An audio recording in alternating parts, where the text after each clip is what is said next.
Hi guys, now it's early for SuperCoach 2025 or AFL Fantasy or whatever you're playing, but that hasn't stopped us from, me from making a video because the AFL Fixture for 2025 has been released, and immediately I can see that there are three teams that SuperCoach and AFL Fantasy players should target when selecting their sides in 2025, and I'll explain.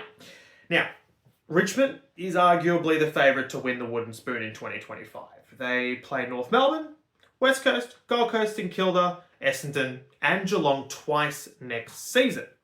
So why am I focusing on Richmond? Well, it's pretty safe to punt when choosing your vice captain and captain each week to be against the team who's struggling the most by picking the opposition's best player as the VC or C. So what I mean by this is backing players that play against Richmond usually result in good scores. And it worked well for us in 2024, and I can't see that changing in 2025, sadly, as a Richmond fan. As you can see, it hurts, but it's good for SuperCoach, I suppose. So there's some light for us there. Adelaide, Carlton, North Melbourne, Port Adelaide, Western Bulldogs, St Kilda, Fremantle, Richmond, Melbourne, and West Coast all do not play in opening round or round zero. This means that rookies, mid-prices, premiums, all of these players that play for these clubs avoid the early round zero buys, which were really frustrating to navigate in 2024, and I guarantee you are going to continue to be frustrating in 2025. And personally, the way that I plan on combating this issue in 2025 is avoiding as much of those buy players as possible, because trading them out in the early rounds just backfired. Everyone that traded out Brodie Grundy in the early rounds of 2024 regretted it severely as the season progressed. I was one of them, and I just kind of want to avoid that issue again as much as possible in 2025. Now, thus far, North Melbourne, West Coast, and St Kilda play Richmond twice, as well as avoiding opening round. Richmond takes on Port Adelaide, St Kilda, Brisbane, and Carlton in the opening 4 games of the year. This means that picking premiums at these clubs are likely to score well against the once mighty Tigers within the first month of the season kicking off. So, again, Zach Butters, for example, probably will do well against the Tigers, and he plays them pretty early. As you can see, St Kilda has 3 ticks thus far, and what I mean by that is they avoid opening round, which means they all play during those bye weeks, all their premium players or their mid-prices and rookies. They play Richmond twice throughout the year, so their premiums are likely to score big against the Tigers and be captain or vice-captain choices throughout the season. And they play Richmond early, so as I mentioned, and that's pretty good. It's pretty good.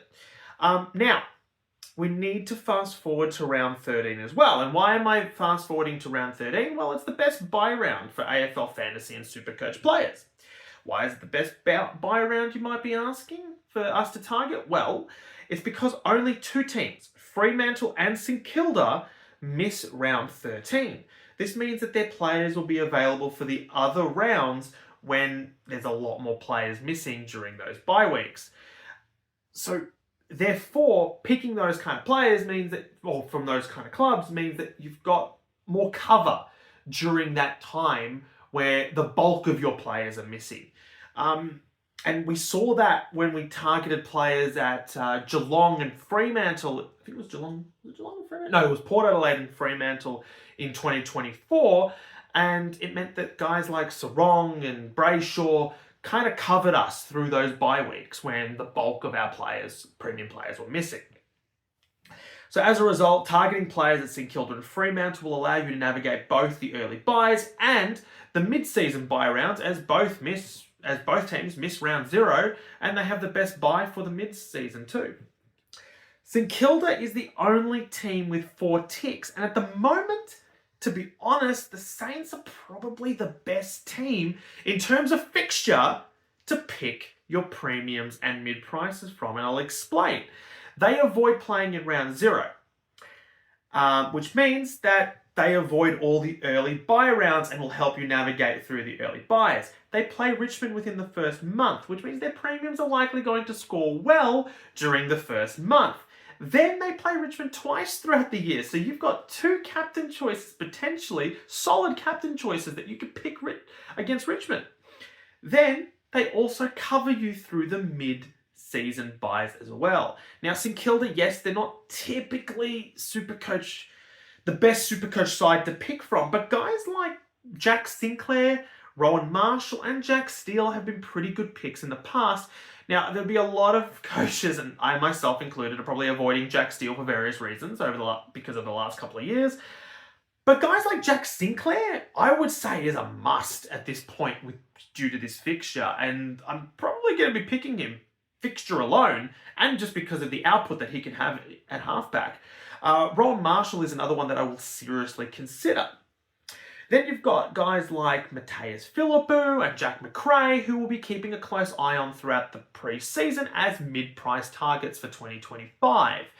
And various reasons, but essentially increased midfield time, which means that they're forwards, and that means that you'll actually have, hopefully, some decent scores during all of this from these 2 players.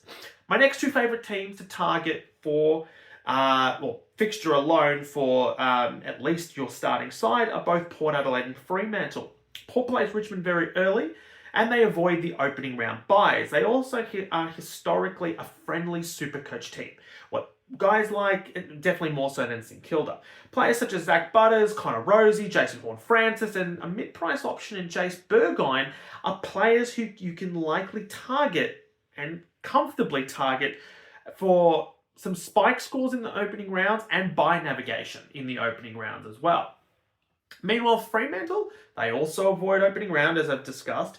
They have the best mid-season bye along with St Kilda and play Richmond in round 5. So it's not in the first month, but it's still pretty early for a spike score from some of your premiums. Luke Ryan, Jordan Clark, Caleb Sarong, Andrew Brayshaw should all therefore be on your radar, not only for your starting teams, but as you upgrade towards the mid-season byes. If you don't have these players, try to get them early as you upgrade slowly. Especially if you're going to be looking at upgrading during, those early bye rounds. Picking a team such as Fremantle who avoid the early byes and then will also benefit you in the later byes will actually help you in the long run. I mean, you can't avoid injuries. If the player gets injured, oh well, shit happens. But to be honest, based on fixture alone, picking a player from St Kilda, Fremantle, and Port Adelaide will actually do quite well for you. So in conclusion, I myself will be targeting St Kilda, Fremantle, Port Adelaide players for the starting lineup, who I will specifically target for various reasons, as I mentioned, and I'm not going to go into the specific players I'm targeting. That'll be left for another video, because that's going to make this video run very, very long, and I'm going to be honest, it's just best that we leave it for another video as to why we're targeting these kind of players that I mentioned before. But these are the kind of guys that I'm looking at to start in my early season, and they're going to help you, at least fixture-wise. At least fixture-wise, it looks like they are going to help you in creating that starting side for you, and then you can sort of build everyone else around that. Now, on a side note, I'll be picking a plethora of Richmond rookies in 2025. Why? I mean, they have 8 top 25 picks, and they've lost 7 premiership players at the conclusion of 2024, as well as 3 other senior players. There are spots up for grabs at the Tigers, and the Tigers will be eager to blood their new group of young players who will hopefully to take them to their next successful era. These rookies will have better job security than most other teams, especially with the early debutants, and they will avoid opening round byes, as Richmond don't play in opening round this year, and they get to play against North Melbourne and West Coast twice throughout the season, which means that their rookies actually have some softer opponents and might even get some, spike scores in the 80s or 90s, and that will really help with their cash generation.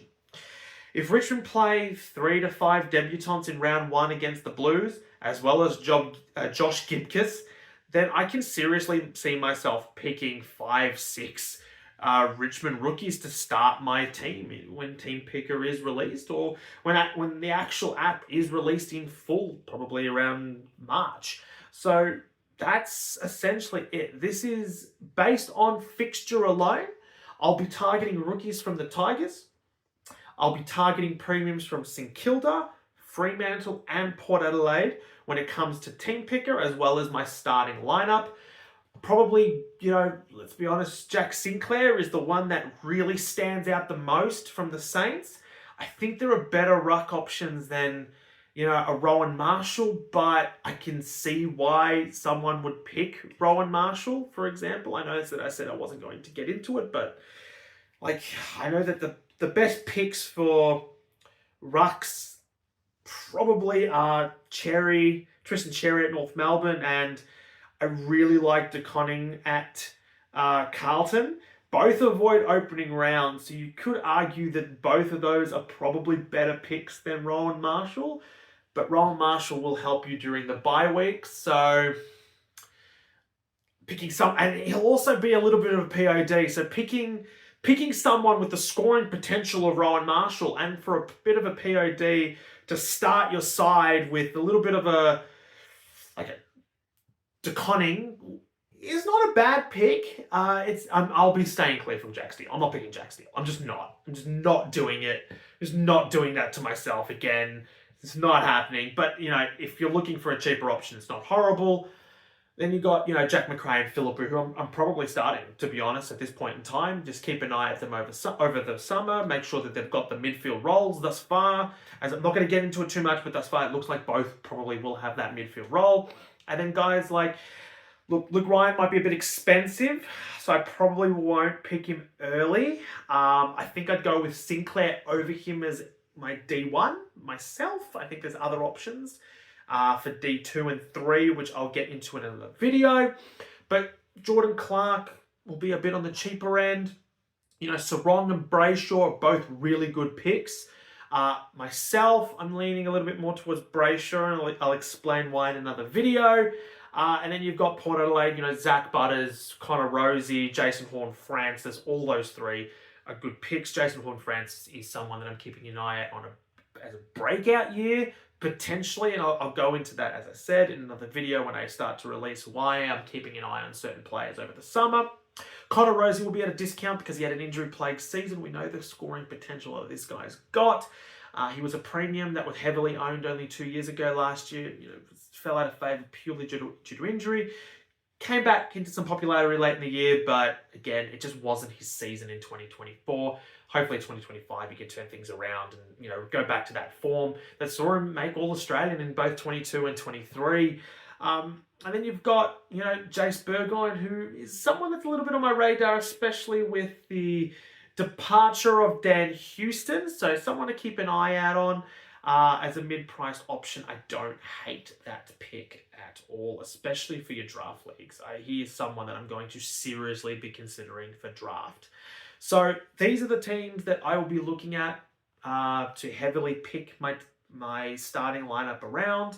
Hope that helps. If you have any questions, do ask in the comments, or you can hit me up on Facebook, YouTube, if you subscribe to YouTube and our Spotify if you're listening to this on Spotify. And if you want, follow us on Facebook, Instagram, Twitter, or X. I'm on all of those channels, and you can ask me there as well. I'm happy to answer everything. And thanks for watching, guys. And I'll be back when it comes to looking into the preseason further. Thank you.